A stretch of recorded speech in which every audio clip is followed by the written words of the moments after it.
There's an invisible path that designers take to go from having no clients at all to having to turn them down because they've just got too many inquiries. In the last 1.5 years, I've gained 300,000 followers across Instagram and TikTok, and I've also been able to fill my calendar with a range of design clients from small businesses to huge corporations like Zara. And if you're not following this path, I'm sorry to say, but you're probably wasting your time making designs that nobody will see. So in today's video, I'm going to share with you 3 highly effective strategies that you can use to bring more attention to your designs and outperform 99% of people. And at the end of the video, I'm going to share with you the templates that I use that have led to consistent client referrals and amazing client feedback. My online design friends are not going to be happy that I'm sharing this with you. But before I reveal the invisible path designers use to get clients, it's important to note that this will not be an overnight success. Depending on how much experience you have and how good you are at designing will depend ultimately on how much you can charge for projects. However, regardless of your experience and skill set, this method will work for you regardless of what you'd like to charge. I've personally used this to win projects from £1,500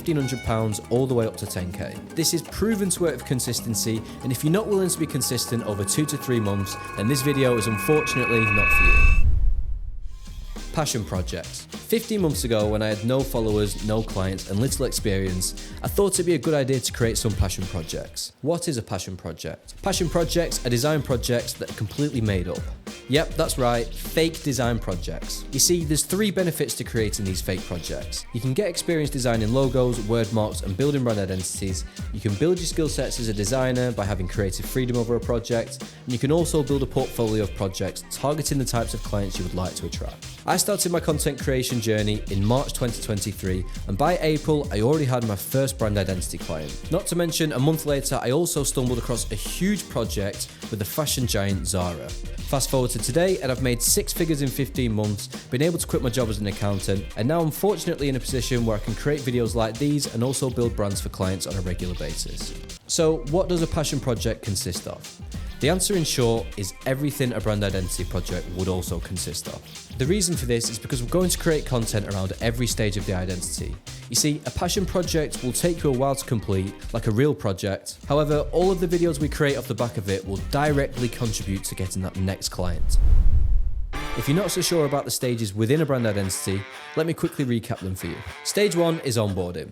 Now, this is only relevant if you're looking to document a real brand identity journey, because this includes everything from an initial discovery call with the client, setting the client up with a portal such as Notion to streamline communication and progress, producing a proposal and receiving 50% payment. Stage 2 is brand strategy. It's crucial that before we start designing that we have a clear strategy in place. I produce a 30-page brand strategy document. I include everything up to mission, vision, unspoken truth, values, story, audience persona, competitor profile, positioning, touch points, messaging, the problem, tone of voice, and many more. Now, with a clear direction, I'd then like to build a mood board. This makes sure that my directions completely align with the client, and I'll send this off for approval, and then we'll move into the next stage. Stage 3, designing the brand identity. Now, this includes everything from logo design to typography selection, color palette, illustration style, and building the brand presentation and brand guidelines. If you're wondering what the difference is between a brand presentation and a brand guideline, the presentation is how we present the brand to the client before we make the brand guidelines. And then with the brand guidelines, this is ultimately a how-to guide for the new branding. If you're after the templates that I've used in this video, or alternatively the Notion portal, you can find that in the link below at puzzlestore.com. You'll also be able to find a free 5-day brand identity course on there if you sign up to our email list.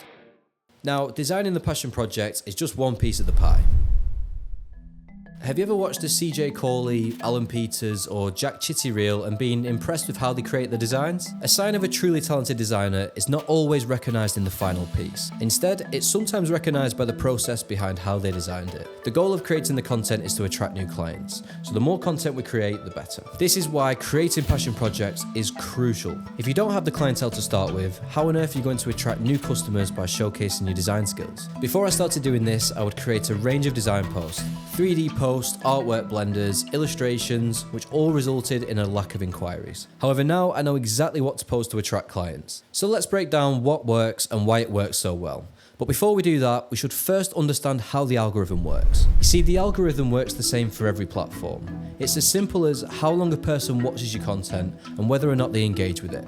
The algorithm shows it to an initial sample, and then based on the results, i.e. retention and engagement percentage, it'll then keep showing it to people who they think are interested in the video. The platforms simply want people to stay on the platforms. So if a video shows signs of a good performance, it's in the platform's interest to distribute this to as many people as possible, ultimately keeping people on their platform. This is also why social media has become an insanely good opportunity. Anyone can create viral content at the cheap cost of your time rather than your money. With that being said, let's take a look at some videos and why they perform so well. Starting off with the show but don't tell format, executed to perfection by CJ Corley and Jack Chitty.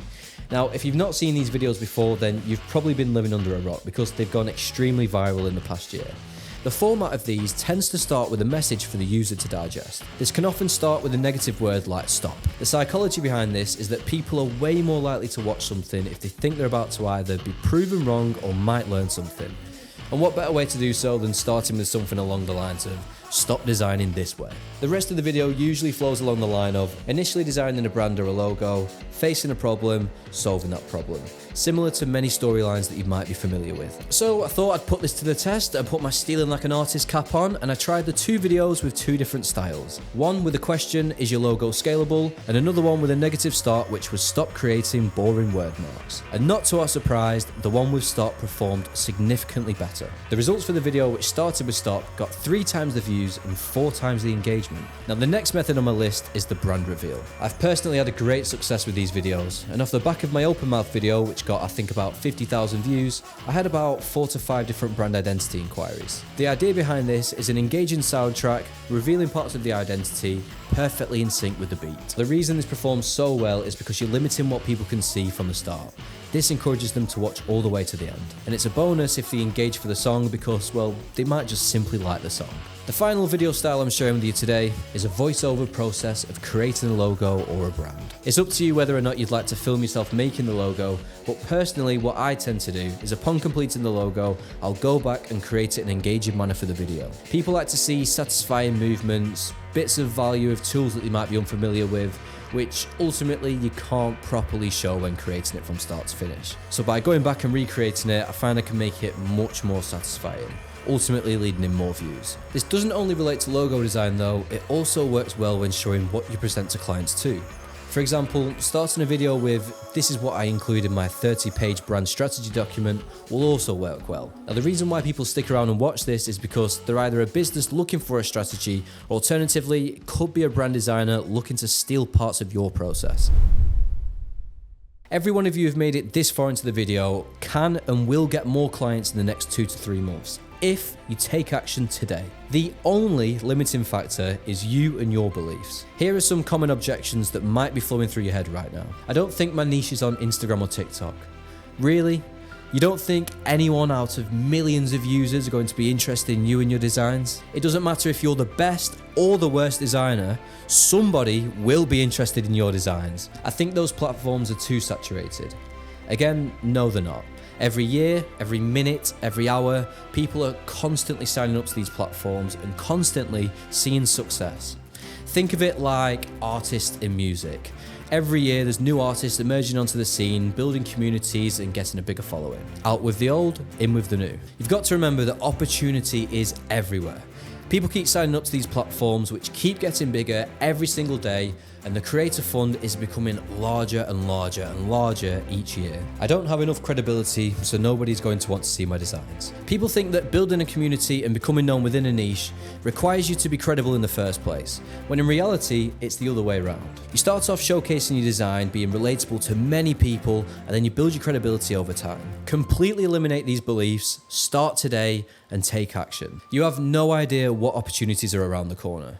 If you'd have said to me 15 months ago that in 15 months' time you're going to be doing a public speaking event for Adobe, you're going to have made 6 figures in design, and you're also going to have 300,000 followers on Instagram and TikTok, I'd have called you batshit crazy. Now, I'm purely saying these numbers just to motivate you.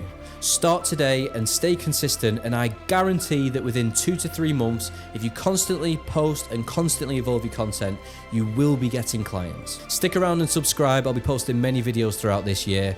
I'm going to try and be more consistent. I'm sorry, it's hard to edit them and get them out, create content and do design work, but I'm hoping to take on some stuff soon. See you later, and check out my store for templates, link in the description.